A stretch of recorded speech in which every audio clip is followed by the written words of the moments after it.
دنیا کے نقشے میں کچھ پلیسز ایسی ہوتی ہیں جو بظاہر تو بہت چھوٹی نظر آتی ہیں، لیکن ان کی امپورٹنس پوری ورلڈ اکانومی اور ورلڈ پالیٹکس کو متاثر کرتی ہے۔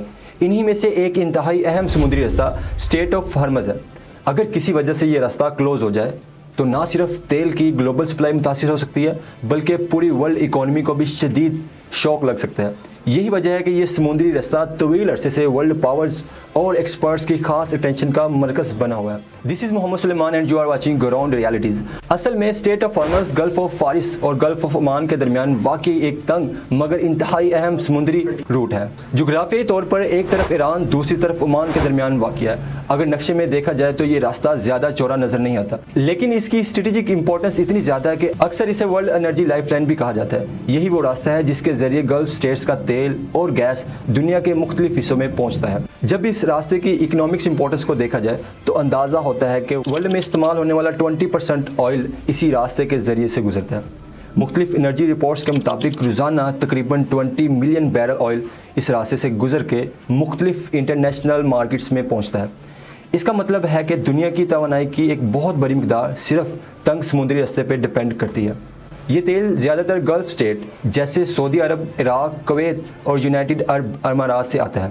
یہ ممالک دنیا کے سب سے بڑے آئل ایکسپورٹرز میں شمار ہوتے ہیں۔ ان ممالک کی معیشت کا سب سے بڑا حصہ آئل ایکسپورٹ پر ڈپینڈ کرتا ہے، اور اسی وجہ سے اسٹریٹ آف ہارمز ان کے لیے ایک اہم سمندری راستہ نہیں بلکہ ایک اکنامک لائف لائن کی حیثیت رکھتا ہے۔ یہ تیل زیادہ تر ایشیا کی سب سے بڑی اکانومیز تک جاتا ہے جہاں انرجی کی ڈیمانڈ بہت زیادہ ہے۔ مثال کے طور پہ چائنا، انڈیا، جاپان جیسے ممالک اپنی انرجی ریکوائرمنٹس پوری کرنے کے لیے اس سمندری راستے پہ بہت زیادہ ڈپینڈ کرتے ہیں۔ اندازوں کے مطابق جاپان اور جنوبی کوریا اپنی آئل امپورٹس کا تقریباً 60 سے 70% حصہ اسی راستے کے ذریعے حاصل کرتے ہیں، جبکہ چائنا اور انڈیا بھی بڑی مقدار میں آئل اسی راستے سے امپورٹ کرتے ہیں۔ یہی وجہ ہے کہ اسٹریٹ آف ہارمز کی سیکورٹی صرف گلف اسٹیٹس کے لیے اہم نہیں بلکہ پوری ورلڈ اکانومی کے لیے انتہائی کریٹیکل سمجھی جاتی ہے۔ اگر اس راستے میں کسی بھی قسم کی ڈسٹرپشن پیدا ہو جائے تو اس کا اثر صرف ایک خطے تک محدود نہیں رہتا بلکہ پوری دنیا کی انرجی مارکیٹس میں ہلچل مچ جاتی ہے۔ تاہم اس راستے کی امپورٹنس صرف انرجی ٹریڈ تک محدود نہیں بلکہ ورلڈ پالیٹکس میں بھی ایک مرکزی کردار ادا کرتی ہے۔ اس علاقے میں کئی بار جیو پولیٹیکل ٹینشن پیدا ہو چکی ہے اور ہر بار ورلڈ پاورز کی نظریں اس راستے پر فوکس ہو جاتی ہے۔ خاص طور پہ یونائٹڈ اسٹیٹس اور ایران کے درمیان ہونے والی ٹینشن کے دوران اس سمندری راستے کی اسٹریٹجک امپورٹنس مزید بڑھ جاتی ہے۔ گزشتہ چند دہائیوں میں ایسے واقعات پیش آ چکے ہیں جب اس علاقے میں ملٹری ٹینشن بڑھ گئی تھی۔ بعض موقع پہ آئل ٹینکرز پر حملوں کی خبریں بھی سامنے آئیں، جس کے بعد انٹرنیشنل مارکیٹس میں فوری طور پہ آئل کی پرائسز بڑھ گئی۔ اس سے واضح ہوتا ہے کہ اسٹریٹ آف ہارمز صرف ایک جغرافی مقام نہیں رکھتی بلکہ گلوبل انرجی سسٹم کا ایک انتہائی حساس پوائنٹ ہے۔ اگر کسی وجہ سے اسٹریٹ آف ہارمز مکمل طور پہ کلوز ہو جائے تو اس کے اثرات پوری ورلڈ اکانومی پہ پڑ سکتے ہیں۔ سب سے پہلے تیل کی گلوبل سپلائی متاثر ہوگی، جس کے نتیجے میں آئل پرائسز تیزی سے بڑھ سکتی ہیں۔ ماہرین کے مطابق اگر اس راستے میں ڈسٹرپشن آ جائے تو آئل کی قیمتیں بہت ہی کم وقت میں کئی گنا بڑھ سکتی ہیں۔ اس کا براہ راست اثر ٹرانسپورٹ، انڈسٹری اور پاور سیکٹر پہ پڑتا ہے۔ جب آئل مہنگا ہوتا ہے تو اس کا اثر صرف پیٹرول اور ڈیزل تک محدود نہیں رہتا بلکہ اس سے ٹرانسپورٹیشن کاسٹ بڑھ جاتی ہے، جس کے نتیجے میں خوراک اور دیگر اشیاء کی قیمتیں بھی بڑھنے لگ جاتی ہیں۔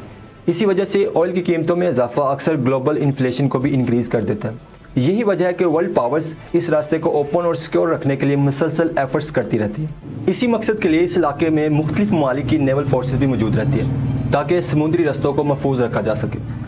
خاص طور پہ یونائٹڈ اسٹیٹس نیوی طویل عرصے سے اس علاقے میں موجود ہے تاکہ انٹرنیشنل شپنگ کو محفوظ بنایا جا سکے۔ اس کے علاوہ دیگر ممالک بھی اس خطے کی صورتحال میں گہری نظر رکھتے ہیں کیونکہ اس راستے کی سلامتی براہ راست ان کی انرجی سیکورٹی سے جڑی ہوئی ہے۔ بعض ماہرین کا کہنا ہے کہ مستقبل میں دنیا کو اس طرح کے خطرات سے بچنے کے لیے انرجی ڈیورسیفیکیشن پر زیادہ توجہ دینی ہوگی۔ اس کا مطلب یہ ہے کہ کنٹریز کو صرف ایک خطے یا ایک سمندری راستے پہ ڈپینڈ کرنے کی بجائے متبادل ذرائع تلاش کرنے ہوں گے۔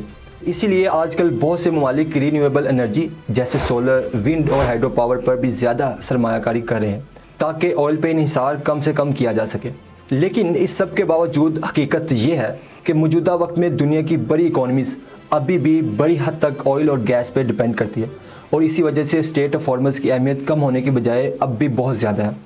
جب تک گلف اسٹیٹس دنیا کے سب سے بڑے آئل سپلائر رہیں گے تب تک یہ سمندری راستہ گلوبل انرجی نیٹ ورک کا ایک انتہائی اہم حصہ بنا رہے گا۔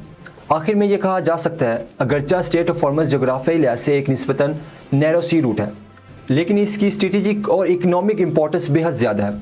گلف اسٹیٹس کی آئل ایکسپورٹس ایشیا کی بڑی اکانومیز کو انرجی کی ضروریات اور پوری ورلڈ اکانومی کا استحکام کسی نہ کسی حد تک اسی راستے سے جڑا ہوا ہے۔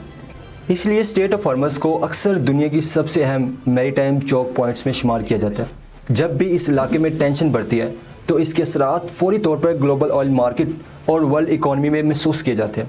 یہی وجہ ہے کہ یہ چھوٹا سا سمندری رستہ آج بھی ورلڈ پالیٹکس اور گلوبل انرجی سیکیورٹی کا ایک اہم مرکزی فوکل پوائنٹ بنا ہوا ہے۔ ناظرین، اب تک کے لیے اتنا ہی، ملتے ہیں اپنی اگلی ویڈیو میں۔ اللہ حافظ۔